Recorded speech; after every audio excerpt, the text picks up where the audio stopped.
Ladies and gentlemen, welcome to round 8 of the Crush Card Cup. I'm Aleximo, joined by Joseph Rothschild, MBT Yu-Gi-Oh! Himself for another electrifying commentary. So for this match, we have Invoked Mekk-Knight versus Salamangreat. Both these decks, kind of the older decks that people are using to combat the Adamantipator Eldritch onslaught we've been witnessing here. So I thought it'd be interesting to showcase both of these decks going against each other because there's still a few bit of these at the top tables. I want to give a big shout out to my sponsors, as always, Project CCG, Ultimate Guard, and We Play Games, for providing us prize support, and also why we see this magical meltdown get resolved here from Darrien. I want to let you guys know that this weekend is the Pro Play Tour Weekly Championship, which Joseph and I will be commentating. There's going to be some great prize money online. Already over 100 people signed up. It is also the first weekend that Eternity Code is legal. So check out the link down in the description if you want to register, and we hope to see you there. So Joseph, how are you feeling about this matchup in particular? I really like it. I think both of these decks are exceptionally interesting. As much as any Tier 2 exists right now, it would probably be composed of these two decks and nothing else. Invoked Mekk-Knight has proven to be a completely competent shell for enabling a lot of really awesome plays like Rainbow Neos, as we've seen in other matches. And Salamangreat is Salamangreat. It turns out Heatleo shuffling Eldritch spells and traps isn't the worst thing in the world. Yeah, I've really loved seeing how this deck in particular has found its spot in this particular metagame. A couple of the other players who are piloting just pure Invoked Mekk-Knight, no Eldritch cards, were talking with me saying how playing this deck, they actually feel like every game is winnable, even in the instances where they are forced to go first. So, I mean, very interesting opinions of what players seem to perceive to be the best deck, or what they feel, the most comfortable playing. And I'll be very curious to see once we get to the top 16 how that does eventually pan out. But we're just seeing some typical Invoked Mekk-Knight shenanigans here. We're going to go for Invocation here to set up a copy of Mechaba by using the Secure Gardener as well as the Alistair engraved. There he is. So now we have at least one negation. We can also get our Alistair back to hand by shuffling the Invocation back. And if you're Invoked Mekk-Knight going first, you feel pretty fine with this. Yeah, of course. I think one of the things that makes these two decks interesting, along with Eldritch, is that traditionally the way Yu-Gi-Oh! Works is you try to build a board, your opponent destroys it, and then you try to OTK them through that. Both of these decks make very middling boards that are really only okay in the grand scheme of things, but they're so recursive. Salamangreat has access to so much resources from the graveyard, they can just make the same play over and over again, and the same goes for Invoked Mekk-Knight. Their resources lie in the Banished Zone, in the purple that's returning, and in the Alistair in hand. So we saw a Chainlink 3 activation of Mechaba here being used in response to the Balinks discarding the Alistair. So Balinks is banished, no Sanctuary being added here, but the Flame Buffalo does resolve because you can chain block it, which is so broken in this deck. Gonna get a fresh couple of cards here for Giovanni. Both of these players, I believe, are, I think, XO as a matter of fact for this round. Oh, God. So that actually just shows how powerful both of these decks can be in a field just littered with Adamantipator and Eldritch. Plus also, Salamangreat mirrors potentially, or in this case, maybe some Invoked Mekk-Knight. But here we go. We're going to use a Signet Mining to ditch another copy of Signet Mining. Gotta love when that happens. Going to get Gazelle to the hand, and Will of the Salamangreat going to special summon from the hand, presumably. Or no, we got Spinny in the grave from earlier, excuse me, off the Flame Buffalo. We're going to use that to make another copy of Balinks. We're going to get Gazelle onto the board now since a Salamangreat hit the field, and we're kind of just off to the races. Now, we're not out of it because Invoked Mekk-Knight obviously plays a slew of hand traps, so we're gonna have to be mindful of that, but for the most part we should be able to at least get some sort of setup here. Right. I do like the idea of using the Invoked Mekaba very early, trying to choke the Salamangreat player off of their normal summon, which is their choke point insofar as this deck has a choke point at all, truthfully. It also prevents them from reincarnation summoning easily. They maybe have to use the Gazelle on something like a Jack Jaguar instead of something like a Roar. But if you are the Invoked player, you probably have, some sort of giant equalizer in your hand, something like an Nibiru, something like a way to kill a whole bunch of spells and traps at the same time. And if you're the Salamangreat player, you're not only trying to make a powerful board, you're trying to make a board that's going to resist the returning purple as well, which is not easy. It looks like they might be going for an OTK here. Potentially? I mean, I feel like it might be, Zero Boros! That's a good one. Okay, so this is a good one. I was actually talking recently in a video, funny enough, about how Zero Boros has a very interesting place in this specific meta because against Eldritch, it can just basically be an evenly matched from your extra deck. And in this particular instance, just being able to walk over this potential Mechaba could be nice. I mean, this Zero Boros is huge with the amount of cards that are banished. Since, yeah, this is actually lethal. It gets to attack twice, right? Oh, because he used the update jammer? Oh, you've got to have something in order to deal with this. Oh man, I didn't even consider that actually.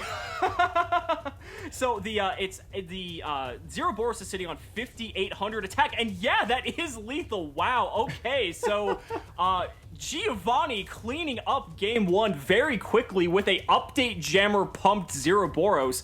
That is, to be fair, Salamangreat has not really dipped its toes into the Zero Boros pool. That's typically been like a card reserved for like Orcust in the past, but I like it. I think it's great. They can easily access a Link 4 like that. Why not? No, yeah, I was talking with Blade Yu-Gi-Oh! About this particular interaction on an episode of the Reddit commentary series.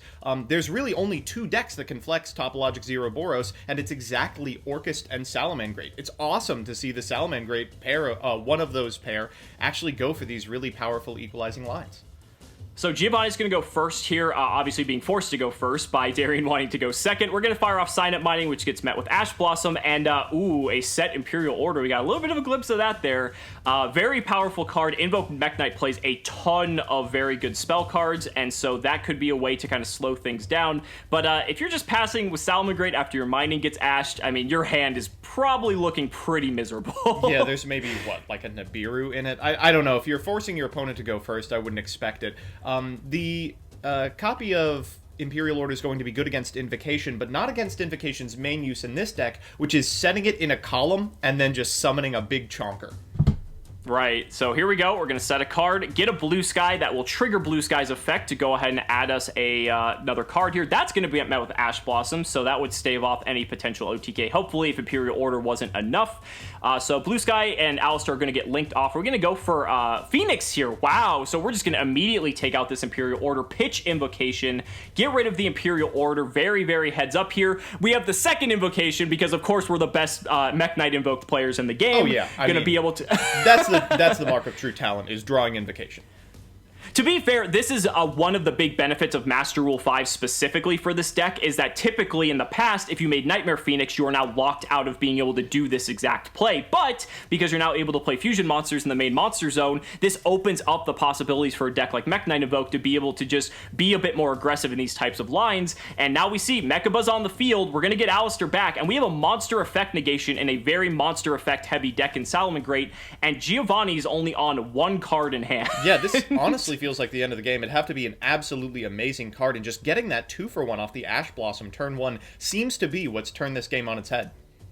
Yeah, it really feels bad when Ash on Sign Up Mining happens, especially if you don't discard a card of value particularly, because then you just know that your follow-up is very, very small. So we're going to take a look here. Lady Debug's a good start, but I mean, this deck can get choked at its normal summon. I would assume this is going to get met with a negation, and it is. Yeah, this is and that's going to be the end of the magnet. game.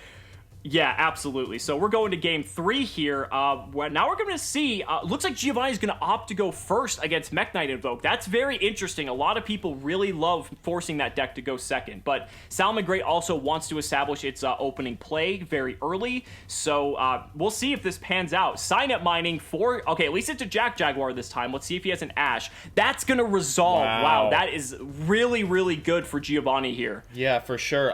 And again, even though the Salamangreat player has elected to go first, it's very possible his opponent thought that they would be pushed on to first, and as a result boarded out of a lot of the hand traps that would have given them insurance against these turn 1 plays.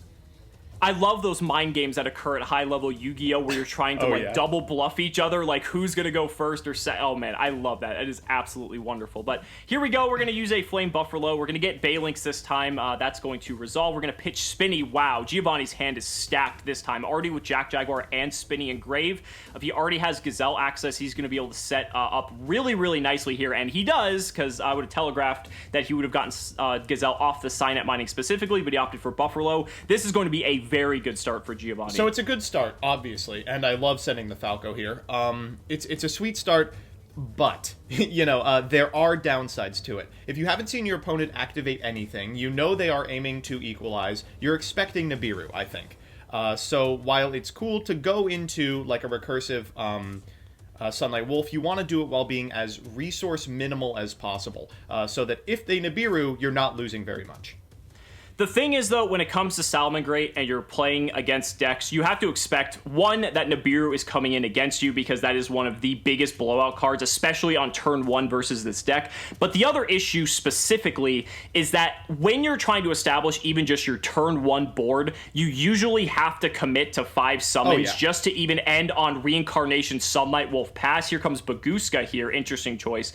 So even if you're trying to do the most minimum amount of effort to just set up for next turn, you're probably still going to get Nibiru'd anyway, or at least you're opening yourself to that happening, and it's very difficult for you to do anything about it. And so turn 1 specifically is when Nibiru is so powerful, and the later the game goes on, the less effective Nibiru is, because your graveyard is just set up more and more. But ending on this Baguska here, I think this is fine. Yeah, no, this is dope. This is a fantastic play around Nibiru for what it's worth. You lose almost nothing if this board goes to the graveyard. You've got a Gazelle in hand. You've got access to the Gazelle through multiple metrics. And Baguska effectively stonewalls Mekk-Knight entirely until they can find a way to remove it anyway.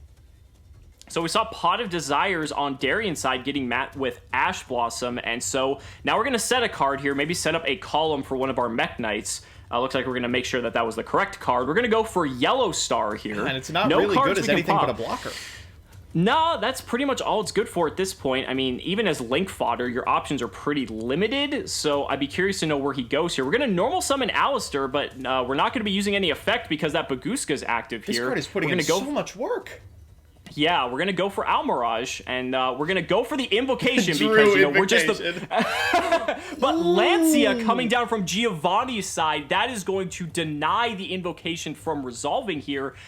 If there actually is another way for him to make a Mekk-Knight card, he would have to do it, funny enough, but he doesn't have the means to do so. We're just going to link off into a Secure Gardna and pass. Yeah, that's fantastic. I mean, you got to be really happy about this this outcome if you are the Salamangreat player. The worst thing that card in hand could be is Nibiru, and if they Nibiru you, you have basically no way of getting the token off the field from this position. There's no banished Alistair, so you can't recycle Invocation. That resource loop is cut off, and worst case scenario, your opponent is able to stonewall you for a single turn before you overwhelm them with Salamangreat OTKs.